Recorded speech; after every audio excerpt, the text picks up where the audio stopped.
Conscientious consumers are credited with driving change in forced child labor practices inside one of the world's most repressive regimes, Uzbekistan.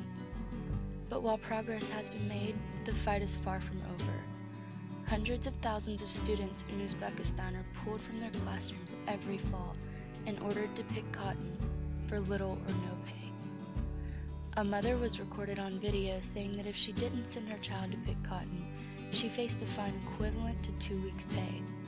Rights groups say students are also threatened with losing their seat in the classroom. Government and private sector employees are also forced to join the harvest and meet quotas, knowing that if they don't, they could lose their jobs. Students and workers forced to pick cotton are also ordered not to take their cell phones or cameras into the fields, as they could be used to document working conditions.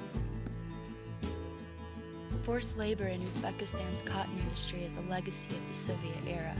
It survives because Uzbekistan's government officials profit directly from the cotton harvest. Farmers are told to plant the cotton, and the government buys it up at artificially low prices. It is then sold on the global market. Children and their parents have been taught that cotton is the white gold and national pride of the country. They study that in school from the first grade. Those who disagree have been presented as enemies of the state. Today, more than 130 apparel manufacturers have pledged not to knowingly include Uzbek cotton in their clothing or other goods. The pledge is a result of years of efforts by groups like the Responsible Sourcing Network that are working to end forced labor. Today is an era of transparency, said Patricia Gierwicz, director of the Responsible Sourcing Network. She says consumers choose brands which are committed to not having forced labor associated with their products.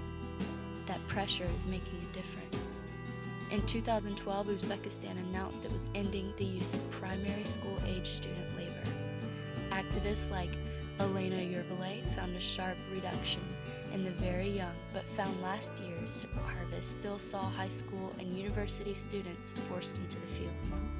Monitoring whether the government is abiding by its own pledge isn't easy. Yervile said when human rights activists tried to approach the fields where children were working, they noticed that they were guarded by militia, prosecutor's office, and by special services. Yervile said she was detained in the Tashkent region after documenting 11 to 18-year-olds being used in the cotton harvest. The fight against forced labor is far from over. There is a major effort to get companies that sign the pledge to audit their supply chains. Activists have to keep up the pressure on both countries and companies. But the best hope for 1 million Uzbek students may be those informed consumers who sustain their point by not buying clothes sourced with slave labor, no matter the cost.